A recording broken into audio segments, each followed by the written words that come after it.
Did you know that every moment of our lives, our brains are making decisions answering 6 simple questions?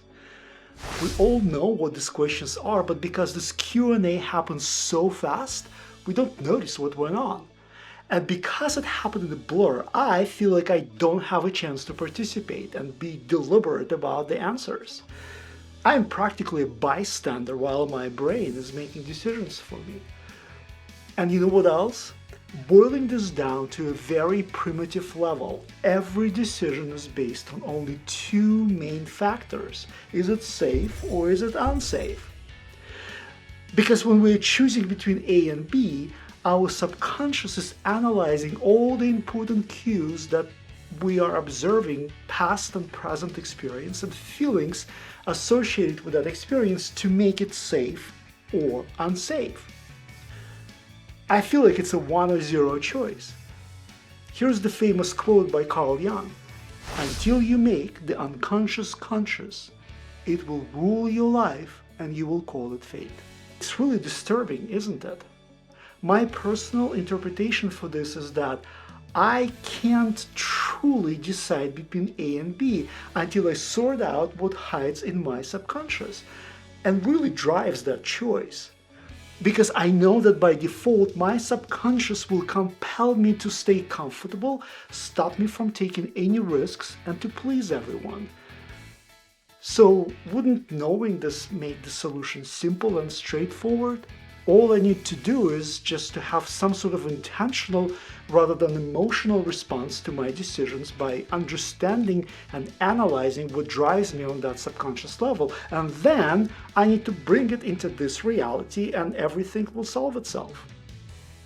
And if you already know how to do it, I bet you have more interesting things to do rather than watch this. But if you're like me, trying to figure it all out and be in control, then stay on and I'll share with you how I'm dealing with it. I by no means pretend to have solved it, and I don't think anyone really has. But I'm doing things that I find helpful. You probably heard this phrase, "stop bringing your past into your future." When I started to think about this, it made sense that I was probably making all sorts of decisions based on the available input, which basically what happened in the past, because that was all I knew. So it's like an image filter that distorts what I see in front of me day to day. But if any idea I had was filtered through my past experience, then the seeds of doubt had already been planted before I even had a chance to gather my thoughts together. I always wanted to be deliberate about my choices and how to choose the right thing. But past is all I had, and so those choices were naturally skewed by it. It was a struggle, I did not know how, and all the self-improvement advice out there was describing the qualities I was looking to build, but not the way to obtain them. Around the same time, I was studying for the project management certification, and I came across this 5WH discovery method. It was a bit dry, textbook kind of stuff. But I was intrigued, it seemed simple and straightforward enough to give it a try. And it didn't quite work at first, but I liked the idea enough to keep trying. I kept the base principle of 5WH intact, but I added a few rules of my own to make it more structured, effective, and more user-friendly. And with a bit of practice, this thing started to take shape, and eventually it started to change how I analyzed and made decisions.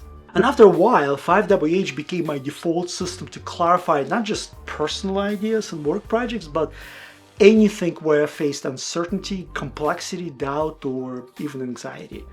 This whole YouTube idea was dissected through multiple 5WH exercises. It's amazing how something so simple can be so powerful. But as many simple things, 5WH needs to be done right and in a certain way to unleash all that power. And so in this video, I will share how I make 5WH work in my daily life. To get started, I wanted to create some kind of baseline and define what 5WH is. It refers to a process of asking 5 primary W and 1 H questions: what, why, who, when, where, and how. 5WH origins trace back to what we now call the Socratic method. which at its core was based on asking and answering questions to help understand issues at hand and explain ideas and assumptions. What I think is fascinating is that asking the 6 questions triggers an almost involuntary analysis and evaluation of available information. And as we push forward and dig deeper, we identify assumptions and start gathering all relevant facts and evidence, which in turn leads us to draw logical conclusions about what we're dealing with and how to solve it. And these are all components of critical thinking, which may sound big, significant, and all-important, but as you will see, it's not. Many years ago, when I first tried this, I was flabbergasted how answering 6 simple questions put me in control of my thought process and my actions, and eventually taught me how to respond and react in a mature way. It helped me expand what's possible. It helped me grow and develop and become the person I am today. But there's actually more to it, and I think it's really big. Putting my ideas, projects, needs, and wants through 5WH makes them tangible. I can see them. They start to feel possible and within reach.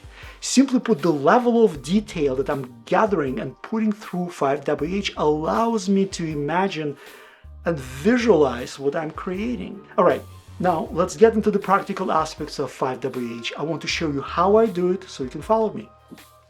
Defining the what is the most crucial step. What is like the glue that holds everything together and defines the rest. This is where I have to identify what's happening, what needs to be done, in other words, my objective or what's been solved. I need to be very precise and break my tasks down into smaller steps possible. Remember from the previous episode, I can always scale up and combine steps, but if I start too big, things will get muddy. To get going, I stick to 2 rules. First, I always start with answering 2 somewhat related questions. What do I want and what am I solving? Second, nothing broad and ambiguous like I want a better job, or I want to be more successful, or I want to be in better shape. Because behind these broad statements are concrete and specific things that I want to solve. And that's what I put down. Following these rules achieves one huge thing for me. Because my tasks, steps, and objectives have to be very granular, I really have to make an effort to think about what they are, and by doing that, I involuntarily picture them in my mind. And when I list 20, 30, or 40 of them, something amazing happens. I'm now packing enough detail to visualize what I want, and with great precision. And it helps me see and sometimes even feel what I'm creating. It becomes almost tangible, like I already have it. And because I saw what I'm creating and it felt, I don't know, real and possible, I now also have the motivation to push forward. The next W is why. I connect each why to a specific what. Foundationally, why clarifies the purpose and the objective of the related what. Or put in different words, each why gives intention to the specific what. It may be some underlying reason, a motivation, or root cause of an issue that I'm trying to solve. Here I stick to 2 rules. Each why has to be specific, and if I end up listing more than 3 whys for one what, it means that my what is too big and I need to go back and take another look at it. The third W is who, which points to anyone who can be involved in the past, present, or future, anyone relevant and also their roles. I start with answering 4 basic questions. Who is involved? Who is this for? Who benefits? Who loses? And now the key point. Each task or objective always has 2 whos, and they sit on the opposite sides of the task. One of them represents anyone who makes the product, and the other one, anyone who consumes that product. There is no industry, project, task, or idea that are exempt from this rule. When we pick up a stick, we pick up both ends. Framed like this, who becomes hugely important, because if I have trouble identifying my customer, that means that my what and my why didn't quite hit the mark. And that means that I have to go back and revisit what I'm doing and why anyone would want that. I personally like creating avatars of my customers. It helps me see if the what and the why fit that persona. By the way, I do this at work as well when I design user interface and experience for my systems. For example, the look and feel of a system screen for the office worker is going to be vastly different than that for the field staff. On the other side of the spectrum, I list everyone who is creating or making the product. I also clarify responsibilities, which in turn allows me to assign tasks. And that's useful for work projects and team efforts. For my personal projects, the natural draw is just to list myself. After all, who else is making this thing happen? It may be true, but I always try to explore beyond just me and myself, because it pushes the walls out and it expands the resources that I can lean on. And I no longer feel like I'm boxed in, like it's all on me all the time. So to get clarity here, I ask 4 more questions. Who can help? Who needs help? Who is the expert? Who am I reaching out to? And this tends to open things up and helps identify other people or entities that may be involved, albeit indirectly. Or it can even be someone I can learn from. For example, for my Final Cut and motion training, I listed 4 YouTube creators and coaches. I don't know any of them personally, but I watched hours upon hours of their tutorials and purchased a couple of courses from them. Hey guys. Our next step is to identify when. I like it to be a date or a particular cadence, like every other week, first Friday of every month, because I know that the more specific I am here, the more effective it will be. And since this entire exercise hangs on specifics, I stay away from broad things like this year or sometime before holidays. What I actually like asking at this step is something like, what would this look like in 3 years or in 5 years? It triggers imagination because to answer this question I have to imagine something, and that helps to re-engage. One other point I wanted to mention here is that I do not prioritize anything at this junction. This when is exclusive to the what item we are covering. If I didn't already sequence and value my tasks in the what, it was because I didn't know. And so I do it at the very end once I clarify and contextualize all the details and I have the blueprint for my action.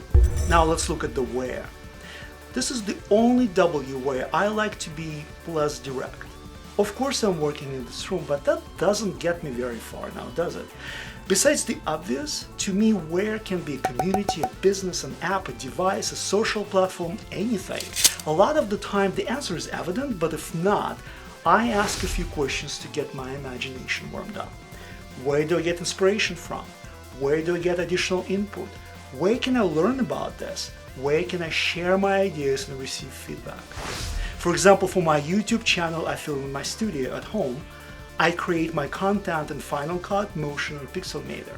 I track my tasks and backlog in reminders, and I write my scripts and notes, and I edit all my videos on my Mac Mini.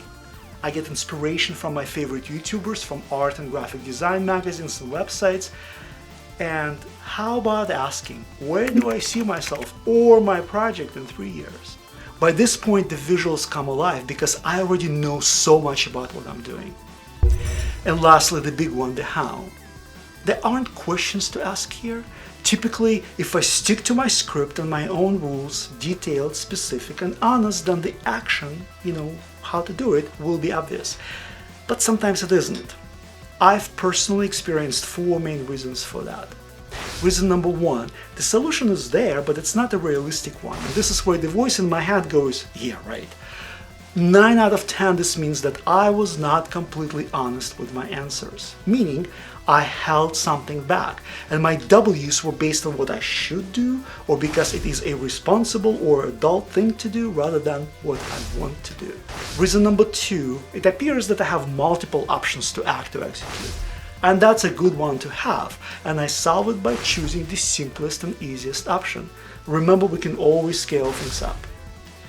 Reason number 3, my first 3 W's, the what, the why, and the who, are too high level or too ambiguous. Well, the fix here is to go back to review and break them down into smaller pieces, and then readjust the rest of the W's. And the reason number 4 is that my original milestone or scope was too large. It actually happens a lot, so let's unbutton this one. When I first break things down into milestones, it's not always apparent that they're too big. Naturally, I'm clarifying something that's unknown and full of ambiguity. So what happens is that I keep going and following the protocol, making my tasks and objectives small and specific. But because I'm covering so much ground for that one big milestone, I end up with a lot more items that I can handle. And that becomes disorienting. I'm scattered and I can't clearly see because there's so much noise. What can happen here is that if I don't realize this earlier and I still get to the how, I may be looking at several competing actions to take. As an example, if my scope were to learn video editing, it would not get me to a clear action because it consists of several milestones. In this example, I need to master at least 3 different categories and I need to tackle them separately. I need to learn the video editing software, I need to learn the motion graphics software, and I need to learn the graphic design and image editing software. So to fix this, I go back to the original milestone and I break it up. And after that, I take one more look at my tasks and objectives, and if I'm happy that they're small enough, I then simply remap them to the new, smaller milestone. Hey, I hope you enjoyed today's episode as much as I enjoyed writing and making it, and I hope you will use some of my experience in your daily life. Just keep in mind that 5WH works both ways. It can be used to build a roadmap for expansion, or it can be used to justify an action. Start small, and with just a little bit of practice, you will get to the result you can act on. And on a more personal note, I'm working on an episode where I want to share how I am digging myself out of a very emotional and sad place using 5WH. So follow me and I'll let you know when I'm ready to share that. Thanks for sticking around to the end. I love you.